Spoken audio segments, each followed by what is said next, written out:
Welcome to another episode of Dreamcast. I've managed to cross a few more Dreamcast games off the list, so let's go check them out. Now, when this game originally released, I never managed to spend that much time with it. My brother picked it up back in the day, but I was way too busy playing Shenmue to care. Trickstyle is set in a future where the sport of hoverboarding has become popular. As the player, it's your job to navigate several different courses across the entire globe. Trickstyle offers a total of 9 characters, each with their own unique style of racing. Stunters are the best at slamming out tricks, racers being the faster of the types, and finally bullies who will just knock other racers out of the way. To me, the most enjoyable aspect of Trickstyle has to be its emphasis on tricks, and the incredible amount of different combinations that are available. In all honesty, the controls can at first feel a bit wonky, but after spending some time with the game, it soon all becomes second nature.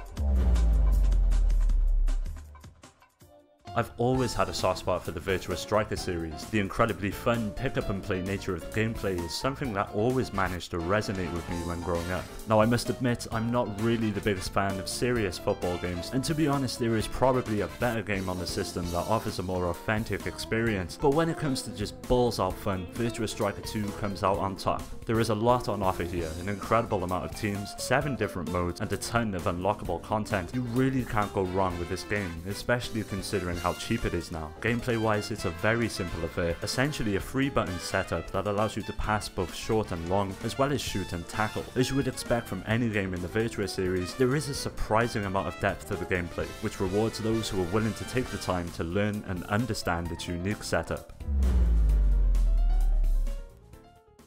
MSR has to be the best driving experience available on the Dreamcast, and with a current asking price of under a $5, it's a bit of a no-brainer. Brought to us by the same guys who developed the Project Gotham series, MSR is built on the same concept of rewarding the player for style and precision, with in-game currency known as kudos. As the player, you are tasked with impressing the other drivers with your skill in a series of challenges. By completing these challenges, you will move through the various chapters that comprise the game, and unlock new cars and tracks for the multiplayer and time attack modes as well. Visually, the game looks stunning and was a real showcase for the Dreamcast back in the day. The various locations such as London and Tokyo look incredible as you race to victory at breakneck speeds. With up to 40 different cars and over 100 different routes to take across the game's 3 different locations, MSR offers an immense value for the amount that is present.